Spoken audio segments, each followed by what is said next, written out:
Anehnya, Pak Sodikin dalam hatinya selalu bilang, Pak Hos ini nggak pernah kerja. Pak Hos juga bukan pejabat. Pak Hos juga bukan pengusaha. Pak Hos juga bukan juragan. Tapi anehnya, dia itu tajir melintir, Jor. Itulah yang menyebabkan hati Pak Sodikin dan pikirannya selalu curiga terhadap Pak Hos. Karena setiap malam, Pak Hos ini keluar dari komplek perumahan mewahnya selalu dengan tangan begini, Jor.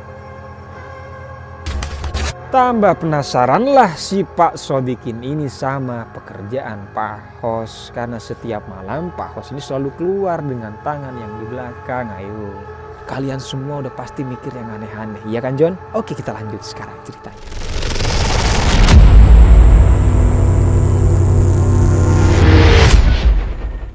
Hai, Assalamualaikum warahmatullahi wabarakatuh. Lama kita nggak bertemu karena efek lebaran. Saya juga nggak bikin video karena memang pada semua sibuk lebaran, termasuk ya keluarga, kameramen, editing dan semuanya. Saya ucapkan minal aizin wal faizin buat teman-teman semuanya, lahir batin ya. Kalau misal saya ada kesalahan, saya minta maaf yang sebesar-besarnya karena saya cuma manusia. Saya cuma manusia biasa yang banyak kesalahan dan kehilafan. Oke John, pada malam hari ini saya akan membawakan sebuah cerita. Cerita yang dimana lahir dari sebuah padepokan yang bernama Padepokan Rengganis. Yaitu yang dimana kiainya adalah Kiai Rengganis. Cerita ini terlahir pada tahun 2008 John. Yang menceritakan semuanya adalah teman saya. Kebetulan dia mondok lama di Padepokan Rengganis, yaitu yang bernama Sidik. Oke, tanpa berlama-lama John, sekarang saya akan menceritakan seperti apa kisah yang seru ini.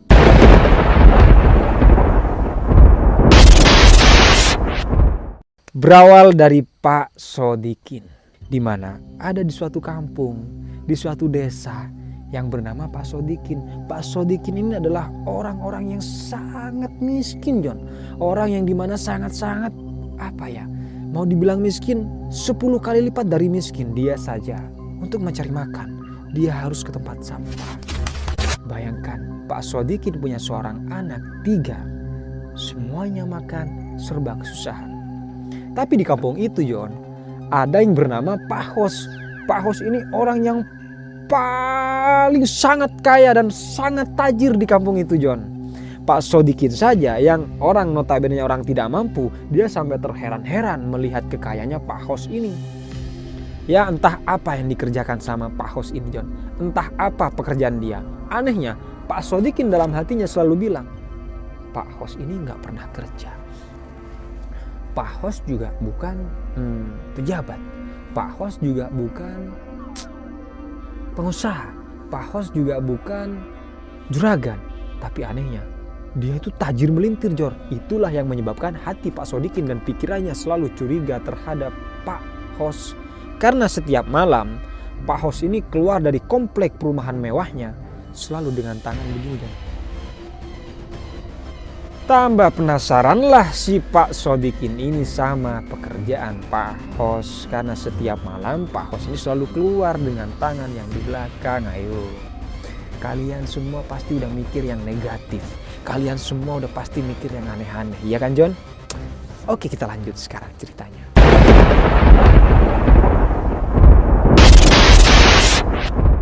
Tanpa berlama-lama Pak Sodikin ini memutuskan dalam hatinya, dalam keraguannya, daripada dia cuma berpikir ragu-ragu, dia memutuskan untuk datang ke tempat tinggal Pak Hos.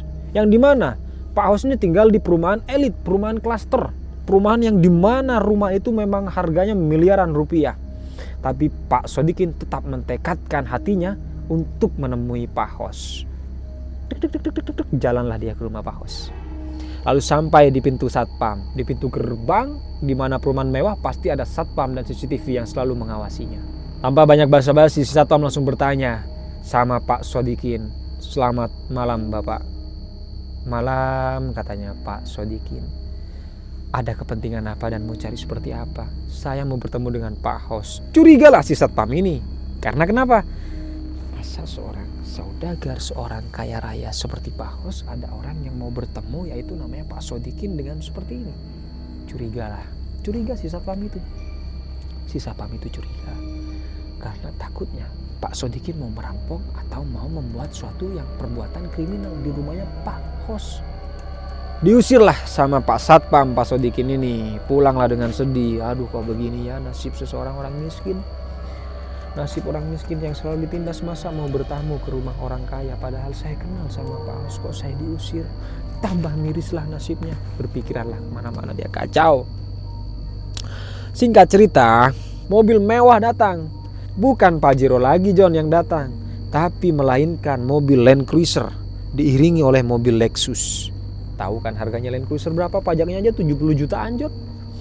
Tiba-tiba lighting kiri, keluar yang dari mobil Land Cruiser. Siapa orangnya? Ya, Pak Hos. Pak Hos orangnya. Di mobil Lexus yang mengiringi di belakang itu adalah semua keluarganya.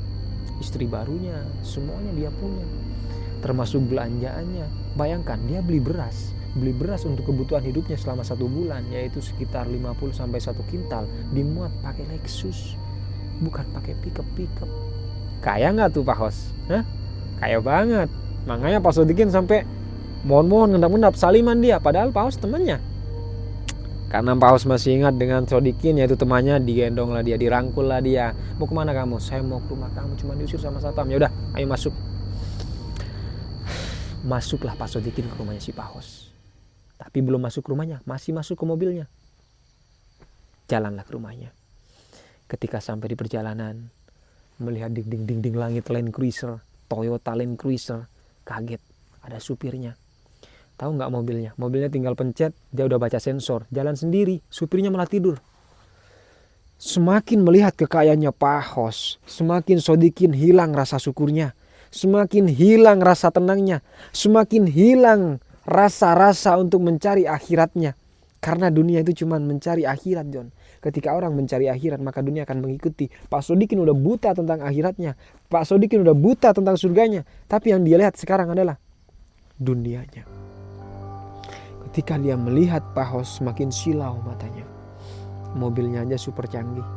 Sampailah pada rumahnya. Pak Hos cuma tinggal cari remote, semacam ini remotenya John. Pencet. Habis dipencet, gerbang semewah, sebesar dan semegah itu, tanpa ada orang yang jaga, jalan sendiri pagernya. Makin gak bersyukurlah si Pak Sodikin ini John. Di sini letak serunya. Karena yang namanya bersyukur, manusia itu memang susah John. Kadangkala bukan hanya orang biasa yang susah bersyukur, orang miskin pun paling parah untuk bersyukur. Orang kaya sekalipun juga paling parah untuk diajak bersyukur John. Masuklah ke rumahnya. Rumahnya dinding langitnya luar biasa. Yang namanya orang kaya ya kayak bola permata, kayak diamond semuanya, lampu-lampunya luar biasa. Kata Pak Sodikin, Pak Hos, berapa ya dibayar listriknya tiap bulan? Murah Pak Sodikin, sepele ini. Berapa Pak Hos? Tahu nggak dijawabnya berapa? 11 juta. Udah ngalah-ngalahin pabrik, udah ngalahin tempat usaha, bayar 11 juta listrik doang 1 bulan. Makin penasaran lah si Sodikin ini sama pekerjaannya si Pak Hos. Ajaklah kalau ada pekerjaan, ajaklah kalau misal ada project, katanya si Pak Sodikin dengan ngemis-ngemis. Cuman tetap Pak Hos tidak akan memberikan apa yang dia tahu, apa yang dia kerjakan selama ini. Tapi suatu ketika bermenit-menit udah enak ngobrol, udah komunikasi dia mulai enak, Pak Sodikin malah tanya dengan serius, Pak Hos, apa pekerjaannya Pak Hos yang sebenarnya? Saya juga ingin kaya seperti Pak Hos. Anak saya 3 kelaparan, saya ingin membahagiakan mereka. Tolong Pak Hos, katanya Pak Sodikin. Tolong, dengan mengemis dia. Disitulah Pak Hos ini mulai ada rasa belas kasih. Oke, kalau kamu pengen kaya seperti saya, besok pagi kamu datang ke sini. Datang ke tempat saya. Tanpa menunggu berlama-lama, Pak Sodikin pun mengiyakan.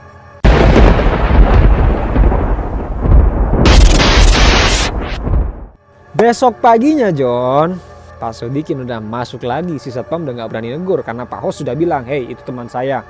Ingat, itu teman saya. Jangan ganggu dia untuk masuk rumah saya. Siap Pak Hos. Si satpam pun langsung mengangguk. Uang semuanya berkuasa John. Lalu Pak Hos bilang langsung to the point pada jam itu juga, pada saat kedatangan itu juga. Hey Sodikin,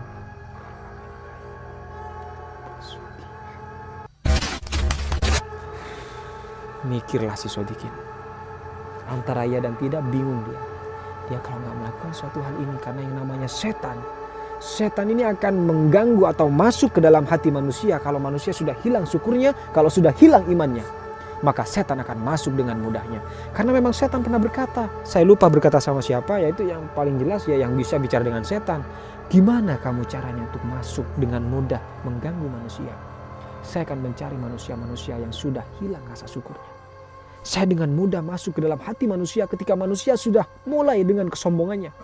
Saya akan lebih parah lagi ketika masuk dalam manusia, ketika manusia itu memang sudah tidak ada imannya. Itulah aja. Wallahualam, semoga kita dijauhkan dari rasa-rasa yang seperti itu. Tanpa berlama-lama, si Sodikin pun langsung diajak ke tempat pesugihan itu, yaitu di suatu hutan yang sangat dilarang. Ya betul, hutan larangan. Di mana hutan larangan itu ada suatu pohon yang sangat besar sekali, yaitu pohon seperti beringin, tapi bukan beringin, tapi sangat besar. Kalau dipeluk seperti ini mungkin 10 kali pelukan kayak ini masih belum bisa. Sampai di pohon itu Sodikin agak sedikit sadar 10% dari pikirannya. Aku nggak mau melakukan itu. Pulanglah si Sodikin. Si host lalu berkata, kurang ajar si Sodikin. Dia harus aku basmi. Karena dia sudah mengetahui letak kekayaanku. Dia udah aku ajak sini untuk pesugihan. Dia udah aku ajak untuk menjadi kaya bersama. Ternyata dia malah mengkhianatiku. Ternyata kebijakan itu malah sangat berbanding terbalik, John. Apa yang terjadi? Di pertengahan jalan ketika balik, Pak Sodikin itu lalu bilang, aduh, kalau aku lanjut pulang, aku gagal untuk jadi kaya. Ya udah deh, aku balik lagi ke Pak Hos. Ini memang jalanku. Mungkin ini sudah takdirku. Takdir katanya John. Masa pesugihan dibilang takdir? Takdir seperti itu kan bisa dirubah. Baliklah dia ke tempat Pak Hos, yaitu di mana tempat turingin itu. Apa yang dilakukan Pak Sodikin sama Pak Hos?